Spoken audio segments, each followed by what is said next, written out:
একেবারে দেখলাম স্বাস্থ্য ভবনের সামনে থেকে পাখা উঠিয়ে নিয়ে চলে যাওয়া হচ্ছে, কিন্তু তার খোঁজ খবর কেউ দিতে পারছে না।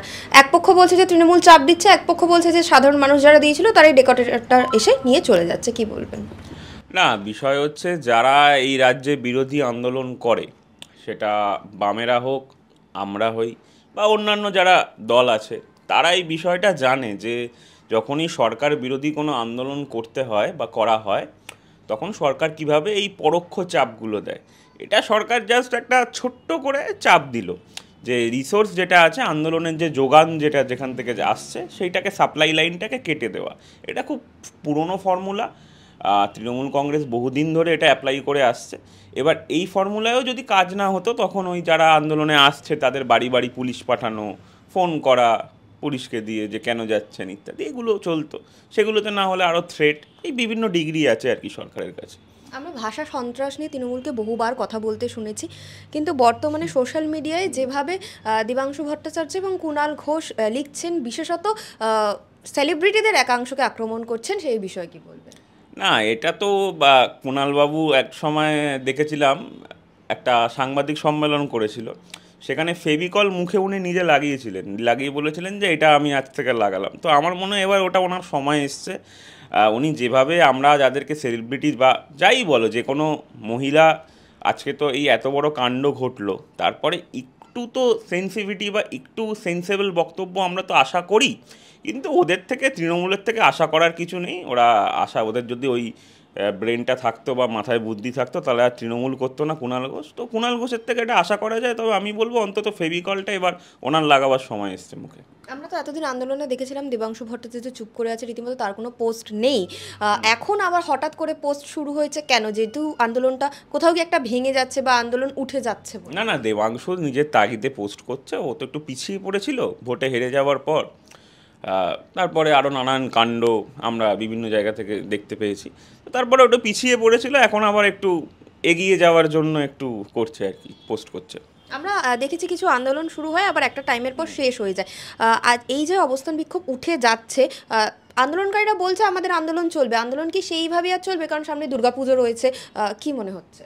দেখো, আন্দোলনকারীদের মনে হচ্ছে কোথাও গিয়ে একটা ভুল বোঝানো হচ্ছে। কারা ভুল বোঝাচ্ছে, কি বোঝাচ্ছে, সেটা আমাদের কাছে এখনও ক্লিয়ার নয়। তবে আমার মনে হচ্ছে যে ওদেরকে একটু ভুল বোঝানো হচ্ছে, কারণ ওদের কোনো ওয়ান পয়েন্ট এজেন্ডা, মানে এই যে তিলোত্তমার বিচার বলো বা যাই বলো, সেই জায়গা থেকে আস্তে আস্তে আন্দোলনটা সরে গিয়ে অমুকের পদত্যাগ চাই, মেডিকেল কলেজে নির্বাচন চাই, এই জায়গাতে চলে আসছে। তো এই ডাইলিউট যে হয়ে যাচ্ছে আন্দোলনের যে দাবি, সেটা যে অন্য দিকে চলে যাচ্ছে, সেটা ওদেরকে মাথায় রাখতে হবে। যে ওরা যেন এই যে বিপুল জনসমর্থন, মানুষ যে দুহাত তুলে এদেরকে আশীর্বাদ করেছে, সেইটার মর্যাদা যাতে আন্দোলনকারীরা রাখতে পারে, সেটা তাদেরকে ঠিক করতে হবে। বন্যা পরিস্থিতি নিয়ে এখন উদ্বেগে রয়েছে সবাই, সেখানে তৃণমূল কংগ্রেস পোস্ট দিচ্ছে, পাশে নেই সেলিব্রিটি, পাশে আছে হাওয়াই চটি। কি বলবেন? কিন্তু দুঃখের বিষয় হলো, যখন ভোট আসে তৃণমূল কংগ্রেস এই সেলিব্রিটিদেরকেই নির্ভর করে। আজকে দেব যেখানে থাকে আরবানার 40 তলায়, সেখানে বন্যা হয় না। আমরা দেখেছিলাম ঘাটাল মাস্টার প্ল্যান নিয়ে এত কিছু চললো, কোথায় কি, সেই তো বন্যা হচ্ছে। আর তৃণমূল কংগ্রেস তো সেই সেলিব্রিটিদেরই টিকিট দেয় ভোটের সময়। তারা যে বারবার বলছে সেলিব্রিটি নেই, তাহলে ভোট এলেই তো ওরা সেলিব্রিটিদের হাত পা ধরে, ভাই দাঁড়াও দাঁড়াও দাঁড়াও, এগুলো করে।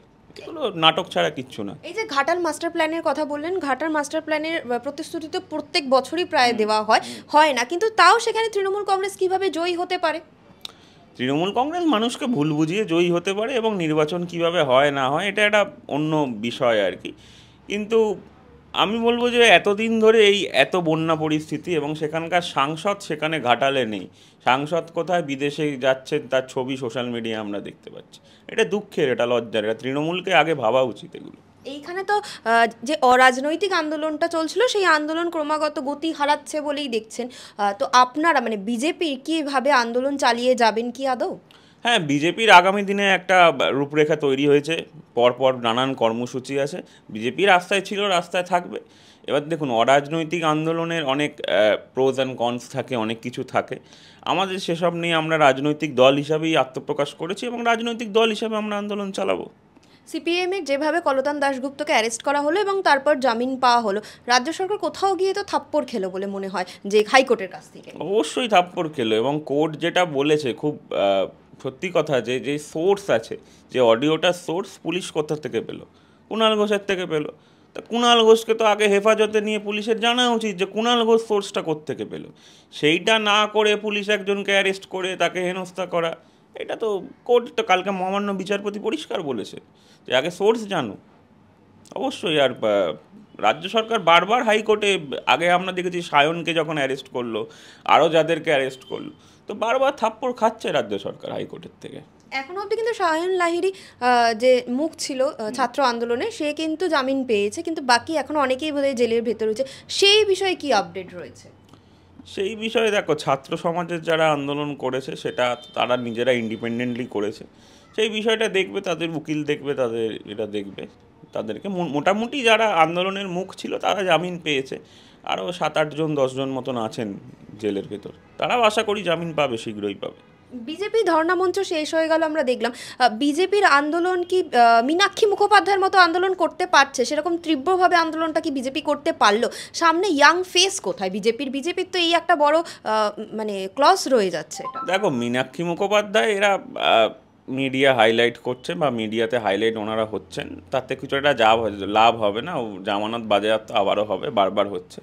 বিজেপি কোনো ব্যক্তিতে বিশ্বাস করে না, বিজেপি পার্টিতে বিশ্বাস করে। তো বিজেপির ওইভাবে কোনো ব্যক্তির ওপর নির্ভরশীল নয়। বিজেপির আন্দোলন বিজেপির মতন চলবে, বিজেপি আগামী দিনেও আন্দোলন করবে। আর এই যে দুর্নীতি যা আসছে, এগুলো সিবিআই আস্তে আস্তে আলুর খোসা ছাড়াবার মতো উন্মোচন হবে, তাতে দেখতে পাবে রাস্তায় বিজেপিই থাকবে। আমরা কিন্তু দেখেছিলাম যে তৃণমূলের একের পর এক নেতৃত্ব দুর্নীতির জন্য জেলে গেছেন, সে তার কিন্তু এখনো কোনো সুরাহা হয়নি। সুতরাং এই সন্দীপ ঘোষের ক্ষেত্রেও কি কোথাও গিয়ে একটা থেমে যাবে বিচার প্রক্রিয়া মনে না, হচ্ছে? আমার মনে হয় না। আমার বিচার ব্যবস্থার উপর যথেষ্ট আস্থা আছে। আমার মনে হয় যে এই দুর্নীতির কিনারা অবশ্যই সিবিআই করতে পারবে।